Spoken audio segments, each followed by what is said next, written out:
খেলা শুরুর আগে সবাই একটু প্র্যাকটিস করে নিচ্ছে। এই হচ্ছে আমাদের সেই মাঠ যেখানে আমরা এখন খেলবো। তো মাঠে চলে এসেছি। খেলা শেষে সবাই এখন ক্লান্ত, সবাই এখন বাসায় চলে যাবে। মাঠে যাওয়ার জন্য প্রথমে আমরা চলে গেলাম 300 ফিট। বাইরে তাকাতেই দেখি কত সুন্দর কাশফুল বাগান। 300 ফিটের ভিউ দেখে আসলে আমি মুগ্ধ হয়ে গেছি। তো বন্ধুরা, চলে আসলাম আমরা এখন আমাদের সেই ফুটবল খেলার মাঠে।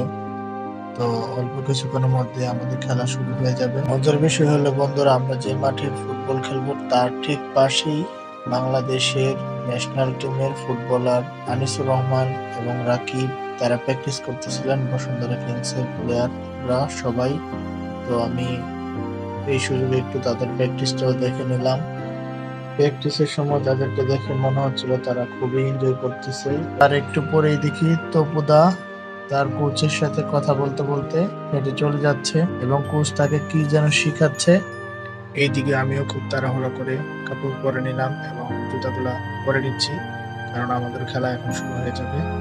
তো ওদেরকে দেখতে যাওয়ার কারণে আমার একটু আসতে লেট হয়ে গেছে। পোশাক পরে এসে দেখি কেউ আমাদের অনেক প্লেয়ার এখনো আসে নাই, কারণ এটা হচ্ছে বসুন্ধরা কিংস ইরানের মাঠ। এই জায়গায় প্লেয়াররা আসতে অনেক সময় লাগে, যার কারণে অনেকেই আসতে লেট হয়েছে। তো এখন অনেকেই চলে এসেছে, অল্প কিছুক্ষণের মধ্যে আমাদের খেলা শুরু হয়ে যাবে। তো বন্ধুরা, এখন খেলা শুরু হয়ে যাওয়ার কারণে আর ভিডিও করতে পারতেছি না, তো দুঃখিত। বন্ধুরা, সবাই ভালো থাকবেন।